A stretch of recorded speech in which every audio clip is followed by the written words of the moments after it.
আসসালামু আলাইকুম। আজকে আমি আপনাদেরকে দেখাবো কিভাবে ডিফারেন্ট ওয়েতে একটা তেহারি রান্না করবেন। এই তেহারিটা কিন্তু টোটালি রেসিপি আলাদা, কারণ আমি সচরাচর আমরা যেভাবে তেহারি রান্না করি তার থেকে একটু আলাদা, তবে টেস্ট সত্যি দুর্দান্ত। রেসিপিটা না টেনে দেখার চেষ্টা করবেন, তাহলে পারফেক্ট একটা রেজাল্ট পেয়ে যাবেন। আপনারা যখনই পোলাও অথবা তেহারি, বিরিয়ানি যেটাই রান্না করেন, মাস্ট বি চাল পানিতে আগে ভিজিয়ে রাখতে হবে। এখানে আমি পানিতে প্রথমে চাল দিয়ে দিচ্ছি 1 কেজি, আরো 2 কেজি, টোটাল চাল 3 কেজি দিয়েছি। সো এই চালটা আমি আগে পানিতে ভিজিয়ে রাখছি 20 মিনিট, এর ভিতরে বাকি অ্যারেঞ্জমেন্ট করতেছি। আমি এখানে গরুর মাংস নিয়েছি টোটাল 3 কেজি, 1 কেজি চালের সাথে 1 কেজি মাংস দেওয়ার জন্য, তাহলে মাংসের মেজারমেন্টটা পারফেক্ট থাকবে।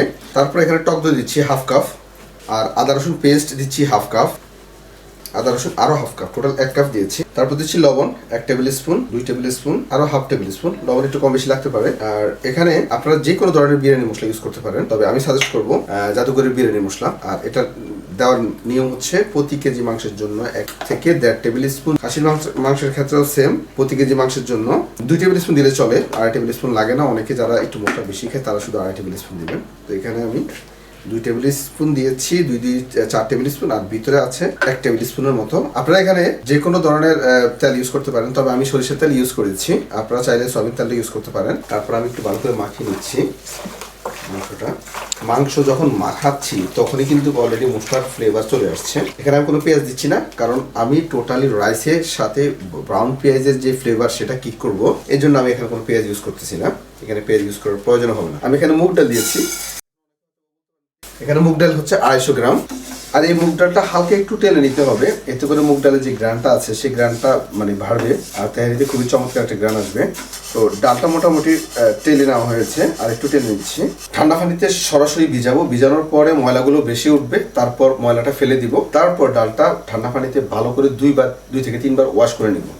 মাংসটা আমি নিয়ে আসছি। সো আর চুলাতে যারা রান্না করবেন তারা 50 মিনিট আপনারা সিদ্ধ করবেন, তাহলে মাংসটা প্রপারলি সিদ্ধ হয়ে যাবে। এটা ডিপেন্ড করে মাংস সাইজের উপরে। আমি ছোট সাইজ করেছি, এই জন্য টাইমটা এইভাবেই বলেছি। তো মাংসটা আমি প্রপারলি সিদ্ধ করে নিচ্ছি। তো এখানে আমি প্রথমে চালের জন্য আমি প্রথমে সরিষার তেল নিয়ে নিচ্ছি 1 কাপ। তারপর আমি এখানে 100 গ্রাম ধনিয়া পাতা নিয়েছি, ধনিয়া পাতাগুলো ব্লেন্ড করব।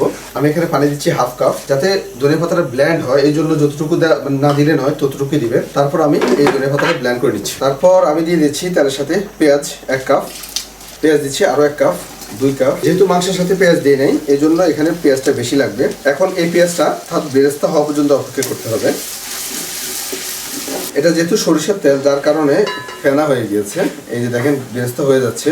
তবে এই সময়টা অবশ্যই নাড়ানোর উপর রাখতে হবে, কোনোভাবে নাড়ানো ছাড়া রাখা যাবে না, সেক্ষেত্রে আপনার এক পাশ পুড়ে যাবে আর এক পাশ কাঁচা থেকে যাবে। পেঁয়াজটা মোটামুটি ব্রাউন কালার হয়ে গেছে, আমি জাস্ট তুলে নিচ্ছি। কিছু পেঁয়াজ, সম্পূর্ণ না, অল্প একটু পেঁয়াজ তুলে নিচ্ছি, অর্ধেকের মতো। এটা পরে আবার ইউজ করতে। আচ্ছা, এখন এই পেঁয়াজের সাথে আদা রসুন পেস্ট দিচ্ছি 1/4 কাপ, অর্থাৎ 1 কাপের 4 ভাগের 1 ভাগ।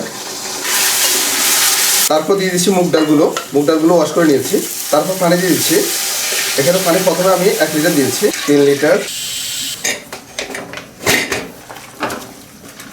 মাংসটা আমার রেডি হয়ে গেছে। এখন আমি রাইসের সাথে মাংসটা ঢেলে দিচ্ছি। তারপর দিয়ে দিচ্ছি কয়েক পিস কাঁচামরিচ, মাংসগুলো দিয়ে দিচ্ছি। আচ্ছা, এখন যেটা মনে রাখবেন, এই মশলাটা যাদের আছে তারা প্রতি কেজি চালের জন্য 1 টেবিল স্পুন মশলা দিবেন। যেহেতু আমি 3 কেজি দিয়েছি, 1, 2, প্রতি কেজি চালের জন্য 1 টেবিল স্পুন করে মশলা দিবেন। আমি কিন্তু এখনো লবণ ইউজ করি নাই, লবণটা ইউজ করবো এখন, কারণ যখন মাংসতে আপনার আলাদা লবণ দিবেন, সেক্ষেত্রে লবণটা অনেক সময় বেশি হয়ে যাওয়ার একটা সম্ভাবনা থাকে। আপনি যখন এই চালের পানি এবং মাংসের পানি একসাথে করবেন, একসাথে করার পরে লবণটা ট্রাই করবেন, লবণ লাগবে। তবে তেহারি বা পোলাও যেটাই রান্না করেন, লবণের পরিমাণটা হালকা একটু স্ট্রং রাখবেন এখানে, কারণ চাল যখন দিবেন চালটা লবণ টেনে নিবে, তখন লবণটা কমে যাবে। আমি এখানে লবণ দিচ্ছি 1 table spoon, 2, 3 table spoon, total 3 KG চালের জন্য 3 টেবিল স্পুন লবণ দিচ্ছি। লবণটা হালকা একটু স্ট্রং আছে, এতে করে তেহারিটা পারফেক্ট হবে। লবণটা আপনারা যখনই তেহারি চালটা ডালবেন, অবশ্যই পানিটা যাতে একেবারে উতরানো থাকে। যদি ঠান্ডা থাকে তো সেক্ষেত্রে চাল ডালে কিন্তু চাল নষ্ট হয়ে যাবে। তারপর আমি চালটা ঢেলে দিচ্ছি। বিসমিল্লাহ। ও, খুবই চমৎকার একটা ফ্লেভার। আর যখনই চালটা দিবেন, চুলার আঁচ কিন্তু অবশ্যই হাইট রাখবেন, তা না হলে কিন্তু চাল থেকে আঠালো ভাবটা বেশি ছেড়ে দিবে, বেশি কেদা কেদা হয়ে যাবে। তারপরে এই যে দেখেন, এখন দিয়ে দিচ্ছি আমি এই যে ধনিয়া পাতা যে পেস্ট করেছিলাম, সেই ধনিয়া পাতা পেস্ট। আর এটার অ্যারোমাটাই মূলত আসলে তেহারির ফ্লেভারটাকে টোটালি চেঞ্জ করে দিবে। একটু ঢাকা দিয়ে রাখি। মোটামুটি শুকিয়ে আসছে বলতে কি, যে দেখেন টান দিলে কোনো পানি আসতেছে না।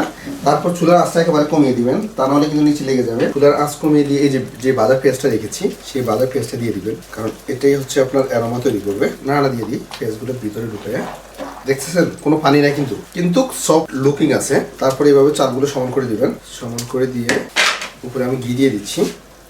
ঘি আপনারা কম বেশি করে দিতে পারেন। এখানে টোটাল 3 টেবিল স্পুন থেকে একটু বেশি হবে ঘি ছিল। আমি ঘি লাস্টে দেওয়ার কারণ হচ্ছে ফ্লেভারটা যাতে ইনহ্যান্স হয়। তারপর ঢাকনা দিয়ে এভাবে আমি এখন টাইম দেখে 20 মিনিট রেখে দিচ্ছি, যেহেতু আমার পাতিলাটা ছিল খাড়া এই জন্য। আর যদি মেলা পাতিলা হতো সেক্ষেত্রে 25 মিনিট রাখতাম। খাড়া পাতিলা স্টিমটা দ্রুত জমে। 20 মিনিট কমপ্লিট, চুলাটা অফ করলাম। বিসমিল্লাহ। ও মাশাআল্লাহ মাশাআল্লাহ। মানে আপনার মেজারমেন্ট এবং টাইম, এই যদি টাইম এবং মেজারমেন্ট ঠিক থাকে তাহলে আপনার রান্না পারফেক্টলি হবে। আমি তুলনামূলকভাবে একটু ছোট পাতিলে বসাইছি, আপনারা এই রিস্কটা নেবেন না, এটা হয়তো যারা এক্সপার্ট তারা নিতে পারেন। এই রান্নাটা আসলে জোস এবং দুর্দান্ত। অল্প একটু ট্রাই করে দেখি। বিসমিল্লাহ। এটা অ্যারোমা জোস, ট্রাস্ট মি, এভাবে করে ট্রাই করেন, এনজয় করতে পারবেন। সত্যি ডিফারেন্ট টেস্ট। আল্লাহ হাফেজ, দেখা হবে পরবর্তী ভিডিওতে।